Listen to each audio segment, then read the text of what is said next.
Dr. Zakir, how do we admonish a person who does not guard his tongue whilst fasting in the month of Ramadan? Guarding the tongue is very important because many a times, or most of the times, the tongue can cause more damage to a person than whether it be physical torture or whatever it is. Tongue. So a person should be careful of the tongue.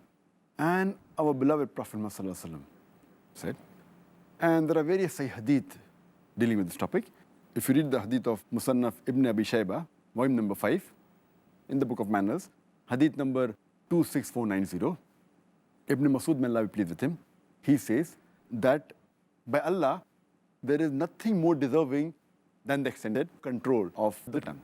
And a similar message is given in the next Hadith of Musanaf Ibn Abi Shaibah, volume number 5, in the book of Manners, Hadith number 26491, where Hazrat Abu Bakr, may Allah be pleased with him, he says, holding his tongue, that this is the thing that has got me to this position.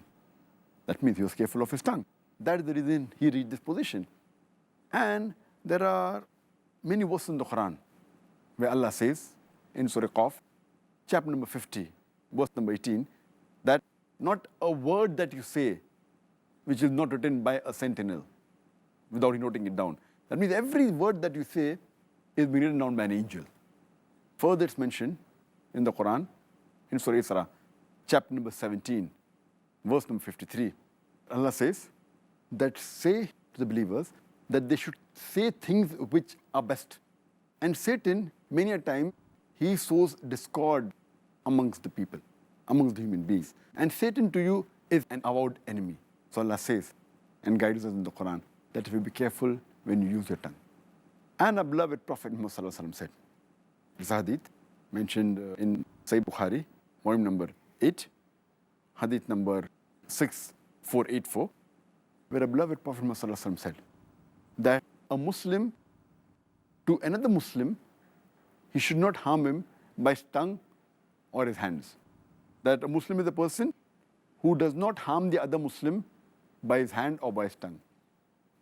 And our beloved Prophet Muhammad further said, it's mentioned in Sahih Bukhari, volume number 8, hadith number 6474, where our beloved Prophet said that anyone who can guarantee the safety, that is the chastity, of what is between the two jawbones, talking about the tongue, and what is between the two legs, talking about the private part, he will be guaranteed paradise. With a person who can guarantee the chastity, the safety of the tongue and the private part, he will be guaranteed paradise. My beloved Prophet, peace be upon him, further said, it's mentioned in Sahih Bukhari, volume number 8, hadith number 6475, that he said that he who believes in Allah and the last day, he should either speak what is good or he should keep quiet. That means when you open your tongue, speak what is good, otherwise keep quiet. And a Prophet also said, as I mentioned in several hadith of Sahih Bukhari, volume number 3, book of fasting, hadith number 1894, hadith number 1904, that fasting is a shield. So fasting helps you to protect and helps you in self-control, and a person should guard his tongue. That is the best for him. Indeed, Dr. Zakir, it seems like these are lessons that we need to take on board all of the time, not just in Ramadan.